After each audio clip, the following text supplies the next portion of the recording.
Hello guys, welcome back to my channel. Hope आप सब लोग अच्छे होंगे, मैं भी अच्छी हूँ। तो आज की वीडियो में हम केवीएस की सीरीज़ जो हम स्टार्ट करने वाले हैं उसकी जो है वो सीरीज़ का पार्ट नंबर 2 है। पार्ट 1 में मैं ऑलरेडी सिलेक्शन प्रोसेस के बारे में बता चुकी हूँ, जिसके अंदर मैंने आपको बताया था कि 70:30 क्या होता है और 70 रेशियो किस चीज़ का होता है और 70 निकलता कैसे है बेसिकली, एंड 30 रेशियो किस चीज़ का होता है एंड 30 निकलता कैसे है।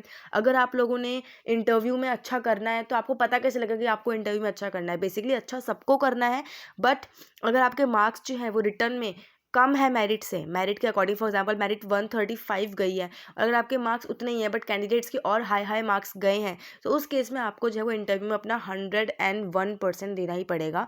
तो ये एक पहल है हमारी तरफ से, बिल्कुल फ्री ऑफ कॉस्ट है। तो ये कुछ क्वेश्चंस है जो कि इंटरव्यू में पूछे जाते हैं। तो कुछ ही क्वेश्चंस मैं इस वीडियो में लेके आऊँगी, बिकॉज बहुत सारे क्वेश्चन एक साथ नहीं लेके आ सकती हूँ मैं। तो रोज़ कुछ ना कुछ आता रहेगा। अभी जो है वो आज जो कल जो सॉरी कल वीडियो ये पोस्ट होगी। सो बेसिकली कल जो है वो आपको मिलेगा क्वेश्चन, पीडीएफ में क्या क्या क्वेश्चंस हैं, केवीएस में क्या क्या क्वेश्चंस पूछे जाते हैं। प्रॉपर ही मैंने पीडीएफ बनाई है और इसके अंदर बेसिकली 7-8 क्वेश्चन ही होंगे, बट इसका मतलब ये नहीं है कि यही क्वेश्चंस करने हैं, ये एक आइडिया है।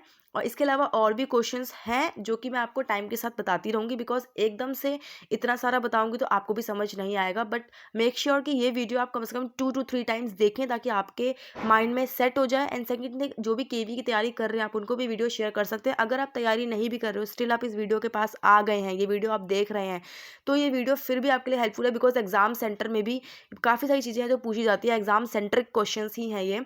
आगे आप प्राइवेट में भी इंटरव्यू देंगे या फिर आप केवी नेक्स्ट टाइम देंगे, चंडीगढ़ का एग्जाम देंगे, कहीं भी देंगे, इंटरव्यू क्वेश्चंस तो हर जगह आते ही आते हैं। ओके, तो अब हम वीडियो स्टार्ट करते हैं। तो इस वीडियो में केवीएस के कुछ क्वेश्चंस हैं, और केवीएस के कुछ क्वेश्चंस का बेसिकली कुछ क्वेश्चंस हैं जो कि पूछे जाते हैं। ओके, तो टाइप्ड क्वेश्चन है जिसके नीचे आंसर्स भी हैं। ये पीडीएफ कहाँ मिलेगी आपको, मिडिल ऑफ द वीडियो में पता लग जाएगा। तो देखो, केवीएस में आपको सिलेक्शन चाहिए तो उसके लिए आपको प्रॉपर आंसर सेट होने चाहिए आपके। आप अगर आपसे पूछा जा रहा है कि tell me about yourself, तो ऐसा नहीं है कि आप उसमें हेजिटेट कर रहे हो। आपके जो आंसर्स है वो प्रॉपर सेट होने चाहिए। आपको प्रॉपर सिस्टमेटिक वे में आपको आंसर होना चाहिए, शॉर्ट एंड क्रिस्प आंसर होना चाहिए। तो जैसे कि अब हम बात करते हैं फर्स्ट क्वेश्चन की। तो फर्स्ट क्वेश्चन है basically, tell me about yourself. तो इसमें आपको अपने बारे में बताना है। ये बहुत बेसिक क्वेश्चन है, ये तो आपको रेडी करके जाना ही जाना है। तो इसमें आप बता कैसे सकते हैं अपने बारे में, तो मैं आपको वो बताती हूँ, वेट। यस,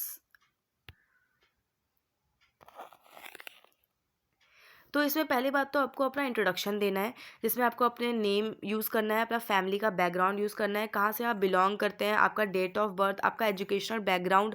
एजुकेशनल बैकग्राउंड आप सिर्फ उतना ही रखना जितना, जैसे फॉर एग्जांपल पीआरटी के लिए जो है वो डीएलएड ज़रूरी है और 12th ज़रूरी है। अगर आपने ग्रेजुएशन किया हुआ है तो बहुत अच्छी बात है, आप अपनी एजुकेशन क्वालिफिकेशन जितना डालोगे उतना अच्छा होता है।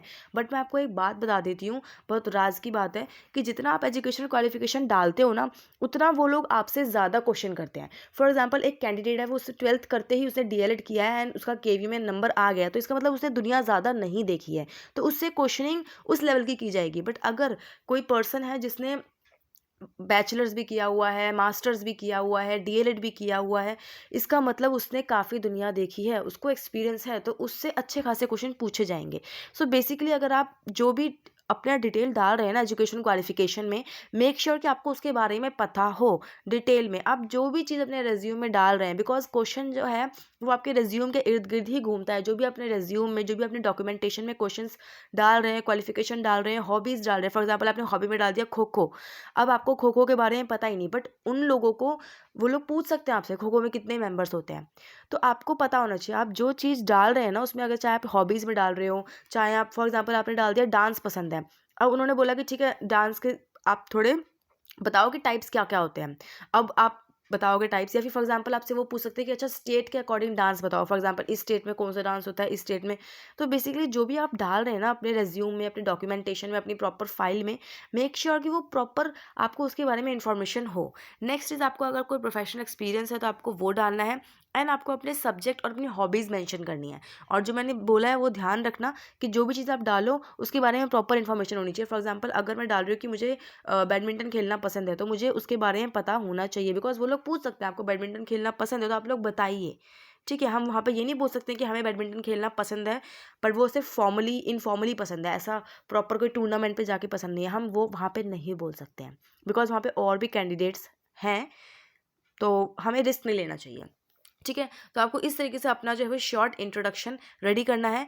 अब आपके लिए एक होमवर्क है बेसिकली कि आपको कमेंट सेक्शन में अपना शॉर्ट एंड क्रिस्प इंट्रोडक्शन जो है वो लिख के रखना है। कमेंट सेक्शन में आपको वो नोट डाउन करना है और आपको डालना है बेसिकली। तो जैसे भी मैं आपको कमेंट सेक्शन में पढ़ूंगी और आपका जो कमेंट होगा मैं रीड करूंगी, रीड करने के बाद अगर मुझे कोई मिस्टेक लगेगा तो मैं उसको करेक्ट करूंगी, अगर मुझे मिस्टेक नहीं लगेगा तो बेसिकली वो बाकी और कैंडिडेट्स के लिए भी हेल्पफुल हो जाएगा। तो आप अपने साथ साथ और कैंडिडेट्स की भी हेल्प करोगे तो ये बहुत अच्छी बात होगी।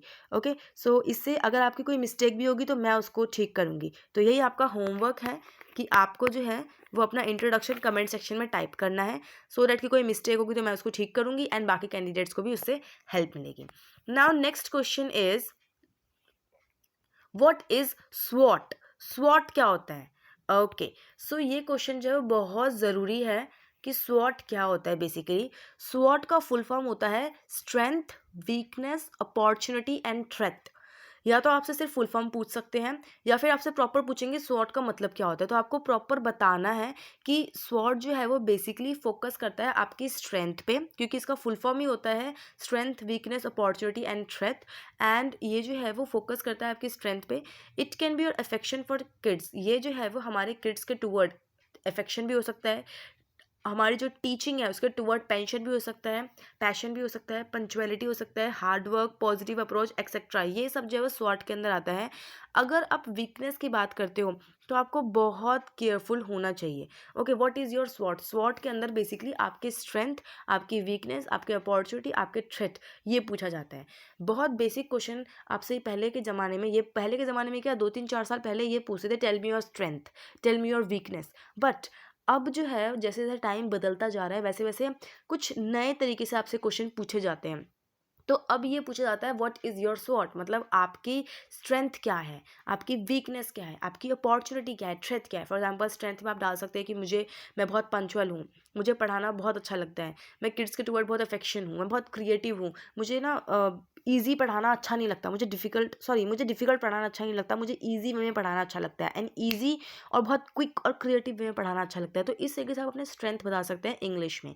एंड पॉजिटिव अप्रोचेस बता सकते हैं अपनी कि हाँ मेरा टीचिंग मेथड क्या है और ये टीचिंग मेथड मैं क्यों फॉलो करता हूँ। एंड जब अपनी वीकनेस बताएंगे तो मेक श्योर कि आप बहुत केयरफुल हो, बिकॉज वीकनेस भी आपका ऐसा होना चाहिए कि वो पॉजिटिव साउंड करें। फॉर एग्जाम्पल आप अपनी वीकनेस ऐसे बता सकते हैं कि जब भी मैं कोई काम अगर स्टार्ट करता हूँ तो मेरी वीकनेस ये है कि मैं उसको एंड करके ही छोड़ता हूँ या फिर उस काम को एंड करके ही छोड़ती हूँ, उससे पहले मैं उस काम को छोड़ती ही नहीं हूँ जब तक वो काम मेरा कंप्लीट नहीं होता है। तो आप देखोगे ये आपको वीकनेस है बट ये आपका स्ट्रेंथ की तरह काउंट हो रहा है। समझ रहे हो? तो यही समझाना है मुझे बेसिकली इस सीरीज़ के थ्रू। तो आपका सेकेंड होमवर्क ये है कि आपको अपना वीकनेस एज अ पॉजिटिविटी दिखा के कमेंट सेक्शन में टाइप करना है। ये मेरे लिए नहीं है, ये मैं आपके लिए बोल रही हूँ, आपको ही हेल्प मिलेगा। एक पर्सन टाइप करेगा, सेकंड पर्सन टाइप करेगा, कुछ गलती होगी तो मैं आपको उसमें बताऊंगी कि क्या आप चेंज कर सकते हैं और इससे औरों को भी हेल्प मिलेगी। ओके, एंड मेक श्योर कि आपका वीकनेस जो है वो आपके प्रोफेशन पे ना आ रहा हो। ऐसा ना बोल दो आप कि मुझे जो है बच्चे जब इरिटेट करते तो मुझे अच्छा नहीं लगता, नहीं ऐसे नहीं बोलना। जैसे मैंने आपको एग्जाम्पल दिया, आपको ऊपर इस तरीके से बोलना है। ओके, तो ये बेसिकली आपका स्वॉट का हो गया। What do you want, why do you want to join teaching profession, बहुत कॉमन क्वेश्चन है ये, बेसिकली बहुत कॉमन क्वेश्चन है जो कि मैं आज सीरीज़ 2 में लेकर आई हूँ। तो आप टीचिंग प्रोफेशन क्यों ज्वाइन करना चाहते हैं, तो आप अपना पॉइंट ऑफ व्यू दे सकते हैं कि टीचिंग प्रोफेशन में इसलिए ज्वाइन करना चाहता हूँ बिकॉज मुझे जो है वो सबसे पहली बात बच्चों को पढ़ाना बहुत अच्छा लगता है। दूसरी बात, टीचिंग ऐसा ऐसा प्रोफेशन है जहाँ पे आप हर जनरेशन के साथ मीटअप करते हो, क्योंकि आप पहले तो बच्चों के साथ डील कर रहे हो जो कि हमारी यंग जनरेशन है, उसके बाद आप उनके पेरेंट्स से मिलते हो जो कि हमारी सेकंड जनरेशन है। कितनी बार जो है वो उनके ग्रैंड पेरेंट्स भी आपसे मिलने आते हैं, ग्रैंड पेरेंट्स बच्चों को लेने आते हैं। तो बेसिकली आप एक टाइम पे 3 जनरेशन से इंटरेक्ट कर रहे हो। आपको मौका मिल रहा है कि आप फ्यूचर के साथ, फ्यूचर के बच्चों को जो है वो आप फ्यूचर जनरेशन को इन्फ्लुएंस कर पाओगे कि कैसे आप फ्यूचर जनरेशन को इन्फ्लुएंस करोगे, आप कैसे अपनी कंट्रीब्यूट कर पाओगे नेशनल बिल्डिंग पे और बच्चों को नर्चर करने में। तो इस तरीके से आप अपना टीचिंग प्रोफेशन में आप क्यों आना चाहते हो, अपने अपने पॉइंट ऑफ व्यू से आप बता सकते हैं। Okay, now explain the responsibility. Teacher की रिस्पॉन्सिबिलिटी क्या होती है?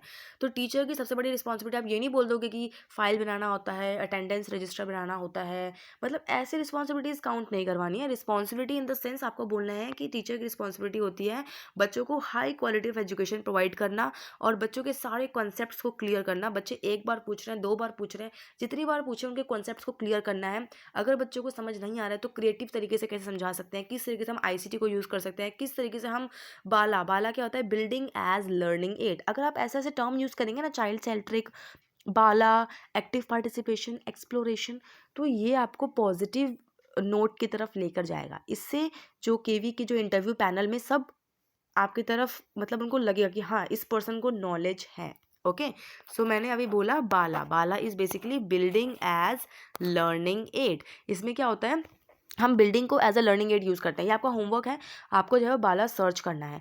नेक्स्ट वीडियो में मैं बाला के बारे में आपको बताऊंगी और आप कमेंट सेक्शन में अगर आपको पता है तो आप मुझे बता सकते हैं, क्योंकि अभी वीडियो बहुत लंबी हो जाएगी तो मैं नहीं चाहती कि वीडियो आपको लंबा करके आपके लिए बोरिंग कर दूँ। ओके, अभी मैंने बस इतना बताया कि बाला एक बिल्डिंग एज लर्निंग एड होता है, जिसमें बिल्डिंग को ही आप as a learning aid use करते हैं। आपने पढ़ा होगा ये सीटेट के में भी और टीचिंग के कोर्स में भी। ठीक है, तो इस तरीके से आपको अपनी रिस्पॉन्सिबिलिटी बतानी है एंड ये बताने के बाद आपको बताना है कि हमारी रिस्पॉन्सिबिलिटी ये भी है कि हम क्लासरूम को अलाइनमेंट में रखें सिलेबस और करिकुलम के साथ और बच्चों की परफॉर्मेंस को इवेल्युएट करते रहें और उनकी परफॉर्मेंस को इंक्रीज करें। Okay, what will you do if you fail in interview. अब ये पूछ सकते हैं कि अच्छा आप क्या करोगे अगर आप इंटरव्यू में फेल हो गए तो आपको ऐसे नहीं बोलना कि मुझे तो डिप्रेशन आ जाएगा, मुझे ये आ जाएगा, नहीं। आपको जो है वो क्वेश्चन एक पॉजिटिव अप्रोच के साथ देना है। आप इस तरीके से बोल सकते हैं कि अगर मैं इंटरव्यू में फ़ेल हुआ भी, पहले तो आप ये बोलेंगे कि मुझे नहीं लगता कि मैं इंटरव्यू में फ़ेल हो सकता हूँ, क्योंकि मैंने अपनी तरफ से 100% दिया है। मतलब इसको थोड़ा ट्विस्ट करके आप एक डिप्लोमेटिक वे में आप बोल सकते हैं, क्योंकि ताकि उनको भी लगे कि हाँ इस कैंडिडेट को कॉन्फिडेंस है। आपको कॉन्फिडेंस दिखाना है, ओवर कॉन्फिडेंस नहीं दिखाना। ठीक है, ये बोल दिया। इंग्लिश में बोलना है आपको। ये बोलने के बाद जो है आप लोग सेकंड पॉइंट आप ये बोलेंगे कि अगर मैं इंटरव्यू में इफ़ अगर मैं इंटरव्यू में if I fail in interview, तो मैं आपसे जानना चाहूँगा कि ऐसे क्या क्या पॉइंटर्स हैं जो मुझे सुधारने चाहिए। तो आप पैनल से ही उल्टा क्वेश्चन करेंगे बट प्यार से, कि क्या क्या पॉइंटर्स हैं जो मुझे सुधारने चाहिए और मैं उन पे प्रॉपर वर्क करूँगा या फिर वर्क करूँगी एंड नेक्स्ट टाइम मैं ट्राई करूँगी कि ये गलती मेरे से ना हो और इसको सुधारने का ट्राई करूँगी। ठीक है, नहीं तो आप इस तरीके से बोल सकते हो कि मैं जो है वो हार्ड वर्क करूँगी, डिटरमाइन रहूँगी अपने गोल के टुवर्ड और अपनी जर्नी जो है वो KV as a KVS PRT teacher, क्योंकि आप पीआरटी के लिए करने जा रहे हैं, केवीएस पीआरटी टीचर की तरफ मैं दोबारा लेके जाऊँगी। और बेसिकली आप एक पॉजिटिव अप्रोच के साथ आपको अपना आंसर देना है, ताकि उनको ये लगे कि हाँ इनसे कॉन्फिडेंस भी है, ये सीखना चाहता है या चाहती है और ये हार्ड वर्क भी कर लेगी। ओके, तो इस तरीके से करना है। तो आज बेसिकली यही कुछ क्वेश्चंस थे और अब जो नेक्स्ट वीडियो आएगी उसके अंदर केवीएस के कुछ टिप्स मैं टिप्स बताऊंगी आपको, जिसके अंदर आपको बताऊंगी किस तरीके से आपको रेडी होना है, क्या एटिकेट्स होते हैं और भी कुछ क्वेश्चंस हैं जो मैंने ऑलरेडी पीडीएफ फॉर्म में फॉर्मेट कर दिया है। अब हाँ, अब बात आती है पीडीएफ आपको कहाँ मिलेगी। सो बेसिकली आपको ये पीडीएफ जो है वो मेरे टेलीग्राम चैनल पे मिलेगी। ये पूरी पीडीएफ जो है वो आपको मेरे टेलीग्राम चैनल पे मिलेगी और टेलीग्राम का लिंक जो है वो आपको मेरे डिस्क्रिप्शन में मिल जाएगा और कमेंट सेक्शन में मिल जाएगा, दोनों जगह मिल जाएगा। वहाँ से आप क्लिक करके टेलीग्राम ज्वाइन करके आप ये वीडियो देख सकते हैं और ये वीडियो के क्वेश्चंस आप बार बार प्रैक्टिस कीजिए। और जैसा मैंने आपको बोला है कि अपना इंट्रोडक्शन और अपनी वीकनेस जो है वो आप कमेंट सेक्शन में टाइप करके मुझे दिखाइएगा। कुछ कमी लगेगी तो मैं उसको सॉल्व करने का ट्राई करूँगी। कोई और क्वेश्चन है जो आपके माइंड में आ रहे हैं तो वो भी मुझे बताइएगा। इंटरव्यू रिलेटेड क्वेश्चन और भी बहुत सारे हैं कि आप बच्चों को कैसे हैंडल करेंगे। कुछ वीडियोज़ मैं ऑलरेडी काफ़ी टाइम पहले डाल चुकी हूँ, बट मैं वीडियोज़ और डालती रहूँगी। अभी नेक्स्ट वीडियो इंटरव्यू टिप्स की आएगी। वीडियो पसंद आए वीडियो को लाइक करना, चैनल को सब्सक्राइब करना। Thank you so much, bye bye.